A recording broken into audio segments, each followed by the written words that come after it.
polar bears. I have a story for you.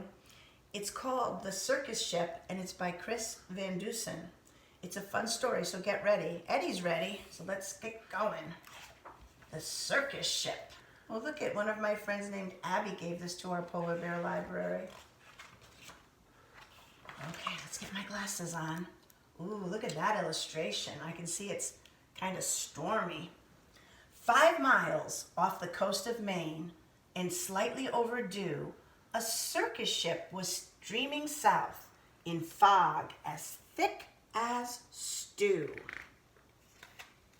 On board were 15 animals who traveled to and fro. The next day, it was Boston for another circus show. The captain, Mr. Carrington, was honest and sincere. He thought that they should drop the hook and wait for things to clear.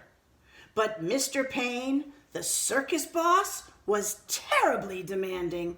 He stomped up to the helm where Captain Carrington was standing and screamed, "Don't stop! Keep going! I've got a show to do. Just get me down to Boston town tomorrow, sir, by 2. Then came a crash, an awful bash. Things flew into the air. The ship had smashed into a ledge that no one knew was there. Oh no, what's going to happen next? The shattered ship began to tip, then sank without a sound. The splashing, thrashing animals swam around and round and round. Oh no. The captain said to Mr. Payne, "Pray tell, what shall we do? We can't just leave them here to drown. We've got to save them too." "The animals?" yelled Mr. Payne. "Why, sir, what are you, daft? It's me that you should rescue. Pull me up into the raft." "Now ferry me to safety, sir, before I die of cold." "Don't question me," barked Mr. Payne. "Just do as you are told." He needs to learn how to talk in a nicer way. Through chilly water all night long, the animals swam on until they reached an island beach just before the dawn. They pulled themselves up on the shore, bedraggled, cold, and beat. They staggered to the village on weary, wobbly feet. Oh, look at the zebra's helping the monkey. The animals are taking care of each other. The people in the neighborhood had just begun to rise, and when they saw those animals, they had to rub their eyes. They thought they saw an elephant, but wait, how could that be? And what's that little monkey doing in the cherry tree? Oh my. Soon animals were everything, everywhere, and into everything. There's an ostrich in the outhouse. There's a hippo in the spring. Well, there's a tiger in the tulips. There's a lion on the lawn. There's a python in the pantry. It went on and on and on. Oops, let's get that page. Here we go.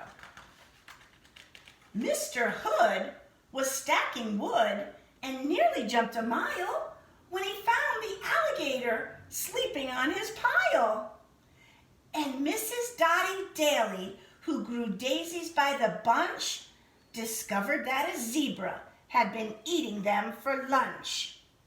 And Miss Fanny Feeny found, according to the rumors, the silly little circus monkey was swinging in her bloomers. Bloomers are like old-fashioned underwear. But everything changed quickly, like the turning of the tide. The night the Abbott's shed caught fire, with Emma Rose inside. Far from high above the Abbott's farm, the tiger saw the shed, The sight of smoke and fire triggered something in his head. He'd jumped through flames 1,000 times back in his circus days, so he ran past all the people and he leapt into the blaze. Then everybody panicked. Help! Help! What can we do? When from the raging fire something big burst into view. It was the most amazing sight, and everybody froze when they saw the tiger saving little Emma Rose. The tiger's risky rescue changed everybody's mind. The animals weren't bothersome. The animals were kind. And so they lived together. Side by side, they got along.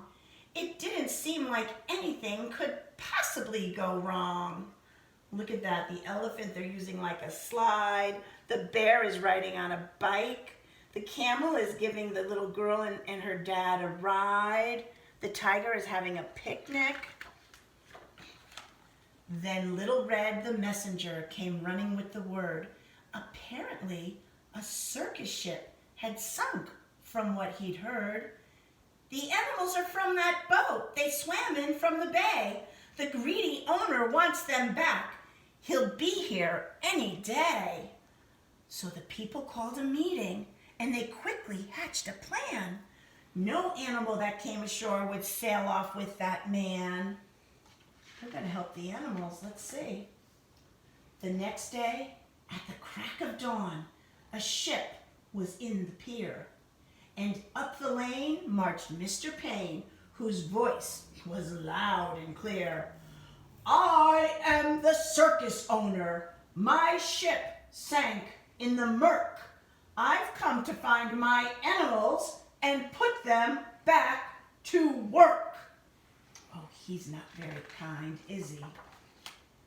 He hiked until he came into the center of the town. His face was red. He scratched his head. He stood there with a frown.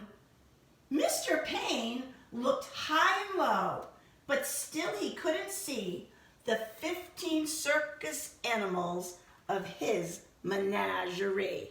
Now, boys and girls, if you look close at this illustration, I hope you can see. The monkey has a baby bonnet on. He's pretending to be a baby. There's the gorilla. He's got on a suit and a hat. Look at the tiger. It's like camouflage. He blends right in with that blanket. And the hippo looks like a rock, as well as the elephant. The ostrich looks just like a tree. Let's see. Where could that... Oh, there's the zebra. And there's the giraffe. I still don't see... Oh, I was looking for the boa constrictor. Look it. Looks like it's part of the lady's outfit, like a scarf. When you look at this picture, oh, and there's the alligator on top of the stone wall right there. They're all blending into the town, and Mr. Payne can't find them.